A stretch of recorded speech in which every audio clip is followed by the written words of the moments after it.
माता पिता जब उनका अपमान कर दिया, चाहे आप बड़े बड़े गुरु बनाते रहिए, आपको फल नहीं मिलेगा। माता पिता का पूजन कर लिया, गुरु मिल गए। सबसे पहले गुरु माता पिता ही हैं। उसके बाद जब आपने गुरु बनाए और गुरु की संगति में जब रहे और गुरु ज्ञान जब मिला, गुरु क्या है? गुरु का शब्द ही ब्रह्म है।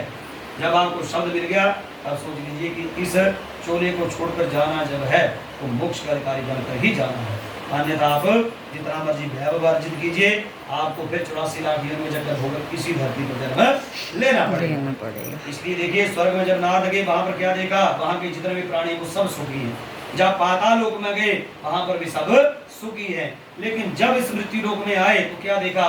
यहाँ के जितने भी प्राणी हैं वो तरह तरह का कष्ट भोग रहे। क्यों? अपने पिछले कर्मों के प्रभाव से। जब नारद ने ऐसा देखा तो नारद की भावना दर्शाई गई है दूसरे के ऊपर उपकार करने की। तो नारद ने ध्यान लगाया किसका? भगवान जी का। और अपने आप को कहां पाया? भगवान विष्णु जी के वैकुंठ धाम में पाया। हम लोग भी क्या करते हैं? अगर हम सुख में हैं तो भगवान का नाम हमारी जीवा के ऊपर नहीं है। लेकिन अगर थोड़ा सा कष्ट हो गया, कहीं अगर कमर चलना बंद हो गई एक आध दिन, या कहीं कुछ जोर से चोट लगे तो जल्दी से हे भगवान, बड़े जल्दी से करके हे भगवान। लेकिन भगवान भी देखेंगे अच्छा इतना अच्छा भक्त है नहीं, मतलब के लिए बोल रहा है। बड़े जल्दी से कर हे भगवान मुझे बचाओ, मुझे बचाओ। और ये नहीं बोलेंगे कि इन्हें भगवान ले जाओ, ऐसा नहीं बोलेंगे। भगवान ले जाओ, तेरा दिया है, तेरा ही अर्पण है, ऐसा नहीं बोलेंगे, क्योंकि शरीर मेरा है। याद रख लो, जब हमारी मृत्यु होगी, हमारे अपने पुत्र बहुएं और जो सगे संबंधी बोलेंगे जी कितनी देर है ले जाने के लिए। भगवान कहते हैं कि आप आरती में गाते हैं कि तन मन धन तेरे अर्पण, लेकिन नहीं, तन मन धन मेरे अर्पण, अपने ही अर्पण करता है इंसान। अभी सोचा इस बारे में जी? आरती में बड़े जल्दी गाते हैं हम। सत्य। एक ने प्रश्न कर दिया कि पंडित जी मैं तो समझ गए जी कि ब्राह्मण चीज क्या है और हमारा सनातन क्या है, इसलिए मैं ब्रह्म बन गया। मैंने कहा जी बड़ी अच्छी बात है, हमें तो आज तक नहीं मिले ब्रह्म, आप तो बन गए। मैंने कहा जी पहले ये दिखाइए, बड़ी अच्छी बात है, आपने इतनी अच्छी बात कही और उसके ऊपर आप चलकर भी दिखाइए। बोले जी बड़ी अच्छी। तो देखिए हुआ क्या, बाहर हवन सामग्री डाली थी हमने, क्या पूजा के लिए जो सुखान केंद्र होकर, तो देखिए चिड़िया ऊपर बैठी हुई हैं और एक पीछे में दूसरा पक्षी बैठा है, जैसे हम बोलते हैं कि उड़ानी। देखिए उस आदमी ने क्या किया, डंडा छोटा सा पड़ा जैसे ही मारी उसने और उसके गर्दन में लगी और वो मर गई। देखिए जो ऐसी बात कह रहा है कि मैं ब्रह्म बन गया, लेकिन हाथों में क्या पाप कर रहा है, वो सबसे बड़ी देखने वाली बात है। उससे भी बुरी बात है, मैंने जब उनके घर में कथा की, मैंने जब ये बताया कि हम लोग कोई भी इंसान की श्रेणी में नहीं आता। पहले जब हमारा जन्म होगा तो जैसे आप लोग एक आरती गाते हैं किसकी, ओम जय अम्बे गौरी, उसमें एक द्विज शब्द आता है। कभी भी हम लोग वही बात, यहाँ श्री लगा है वहां पर द्विज लगा है कि द्विज है क्या? हम सभी जब हमने जन्म लिया, हमारी कोई जाति नहीं है जब तक जन्म लिया, सबसे पहले द्विज हैं, उसके बाद हम मनुष्य की योनि में आए, उसके बाद ब्राह्मण क्षत्रिय शूद्र बने। लेकिन पहले इंसानियत पैदा करो, तब इंसान बनो, तब जाकर सनातन के प्रति सोचिए कि मैं ब्रह्म बन गया या नहीं बन गया। पहले अपनी भावना जागृत कीजिए, पहले इंसान बन के दिखाइए, तब इंसानियत पैदा होगी। इंसान बनेगा तभी इंसानियत होगी। अगर आप कथा में बैठे हैं, अगर भाव नहीं बन पाएगा तो आप कथा सुनने के लायक नहीं है। और अगर मैं कथा जब सुना रहा हूं, मैं अगर कथा का चिंतन अपने मन से नहीं करूंगा तो मैं भी कथा सुनाने के लायक नहीं। सत्य। कथा कहती है कि अगर कथा सुनने वाले में भावना नहीं है तो सबसे पहले मूर्ख किसे लिखा गया शास्त्रों में? ब्राह्मण को, जो कथा सुना रहा है। ज्ञान उसी को दिया जाता है जो ज्ञान लेने के योग्य हो। सत्य। कथा का आनंद भी तब आता है जब भक्त जन कथा एकाग्रचित मन होकर सुनते हैं और उसका चिंतन भी करते हैं। आप ये कथा चाहे मेरे से 3 दिन सुनते रहो, एक अध्याय भी खत्म नहीं होगा। सत्य। क्योंकि सनातन में क्या है? फैलाव। 7 समुद्र हैं इस सृष्टि में बने हुए, 7 समुद्रों की गहराई नापी जा सकती है, लेकिन समुद्र, ये सनातन इतना बड़ा समुद्र है, इसकी गहराई नापी नहीं जा सकती। कई बार यजमान बोलते हैं पढ़ी 4 वेद तो हमने सुने, लेकिन वेद नहीं देखा हमने। हमने वेद नहीं देखा हमने। सत्य। और कईयों को तो ऐसे भी मिल गए हमें, जिन्होंने वेदों का नाम भी नहीं माना। बहुत बुरी हालत है हमारे सनातन धर्म के अनुसार हमारे हिंदुओं की। आपके पिताजी से भी अभी यही बात हो रही थी। हिंदुओं की सबसे बुरी हालत है। अगर पूछा जाए कि वेद की माता कौन है जी, सत्य। बुरी हालत है लोगों की। हम उत्तर भारत में रहते हैं और हमारे ईस्ट कौन है, हमारा वेद कौन सा है, हमारी शिखा कौन सी है, हमारा पांग कौन सा अग्रभाग में रहता है, ये किसी को ज्ञान नहीं रहेगा। इसलिए याद रख लीजिए, जब हम उत्तर भारतीय हैं, सभी को पता होगा कि हम उत्तर भारतीय हैं, सभी को इतना पता है सभी को। शुक्ल यजुर्वेद जो है वो हमारा वेद है। दक्षिण शिखा, दक्षिण पाद, माध्यधीन संहिता, कात्यायन सूत्र, ये हमारी पहचान है। सत्य। और वेदों की माता का नाम है गायत्री। इसलिए कम से कम अपनी हिंदू होने की पहचान तो रखिए। लेकिन दिखावा बड़ा भाई करेंगे कि नहीं हम तो हिंदू हैं, हम राजपूत हैं, हम ब्राह्मण हैं, हम शूद्र हैं, हम क्षत्रिय, ऐसा नहीं भाव लिखा गया।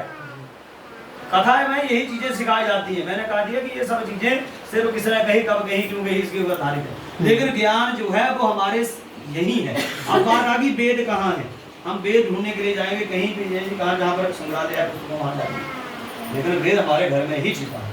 पुराने बुजुर्ग हमारे इतने अच्छे थे, उन्होंने जितने भी शब्द जोड़े अपने साथ वो सब वैदिक ही शब्द जोड़े। माता आजकल क्या बोलते हैं, पिता, कितनी बड़ी अच्छी बात है ना, अच्छी बात है ना। दूसरी बात, ये घर बना दिया, शब्द बन गया घर। लेकिन घर की व्याख्या कभी सुनी आपने कि घर है, इसको कोठा बोलते हैं, तो कोठा ही लेंटर ढला हुआ या मकान की संज्ञा। लेकिन पुराना शब्द क्या था, मकान को क्या कहते थे हम लोग, हाँ जी, छन। छन। देखिए कभी मैं कभी बोल रहा हूँ, ये छोटी छोटी बातें वेदों में है। ये श्री नाम कभी नहीं सोचा हमने कि क्यों लगा हमारे साथ के नाम, सही बात। द्विज क्यों बोला गया हमें, जो संस्कारित नहीं है वो द्विज है। छन। जिसने यज्ञोपवीत नहीं डाला वो द्विज है। टोटल 1 लाख मंत्र पूरे हमारे इसमें 96,000 मंत्र सिर्फ यज्ञोपवीत में दिया गया है। लेकिन जिन्हें जैसे शादी की जब उतार के देखो हमारे पंडित जी कितनी अच्छी अच्छी बातें बता रहे हैं। छंद शब्द जोड़ा हमारे बुजुर्गों ने मकान के लिए। याद रख लीजिए, वेद जो बने हैं, छंद पादौ तु वेदस्य, छंद है वो वेद के पैर हैं। और छंद का टूटकर शब्द बन गया छन्न। छन्ना। विवाह में जब मैंने ये पुरोहित्य का कर्म शुरू किया, उसमें हमारे जो राजपूत थे गरुड़ वाले, वो क्या करते थे, एक दूसरे का कंपटीशन करवाते थे ब्राह्मणों का। वहां पर छंद बोले जाते थे, वो परिपाटी थी बोलने की।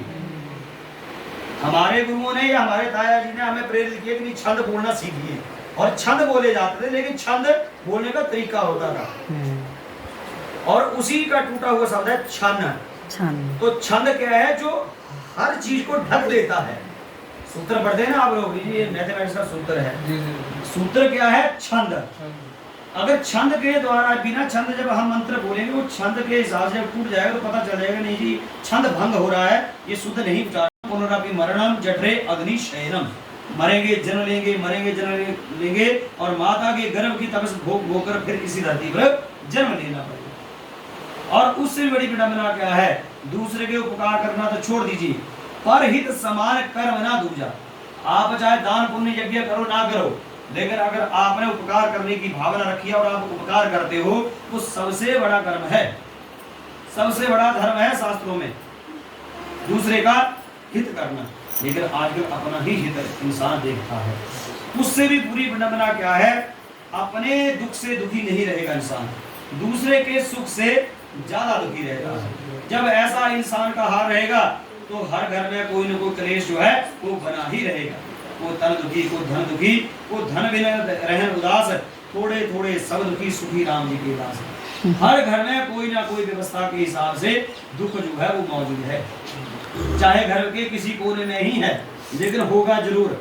कोई ऐसा प्राणी नहीं मिलेगा कलयुग में जिसके घर में दुख नहीं है। इसलिए परहित कीजिए, दूसरे का हित कीजिए, तभी जाकर जो है वो जागृति भी पैदा होगी आत्मा में।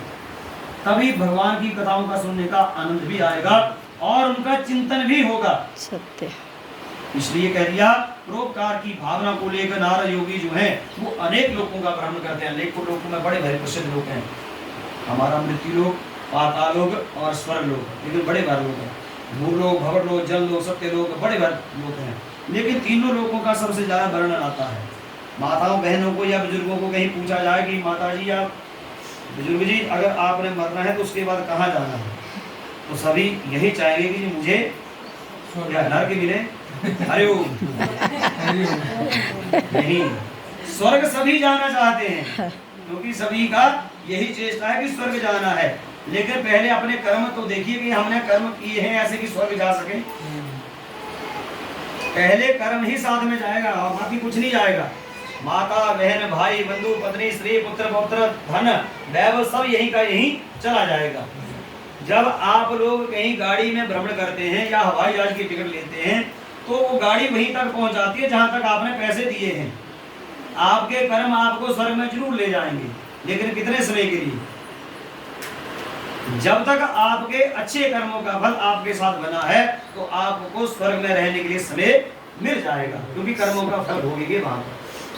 लेकिन जब कर्मों का फल समाप्त हो जाएगा तो आपको 84 लाख योनियों का चक्कर होकर फिर इस धरती पर जन्म लेना पड़ता है। लेकिन हम विडंबना ये है, सोच ये भी रहेगी कि जब स्वर्ग नहीं जाना तो कहाँ जाए। लेकिन दूसरा रास्ता है, लेकिन दूसरे रास्ते पर जाने का माध्यम क्या है? भगवान सत्यनारायण। जो वैकुंठ धाम में जाता है वो जीवन मरण के चक्कर से छूट जाता है। और वैकुंठ जाने का रास्ता जो है वो गुरुओं के चरणों से निकलता है।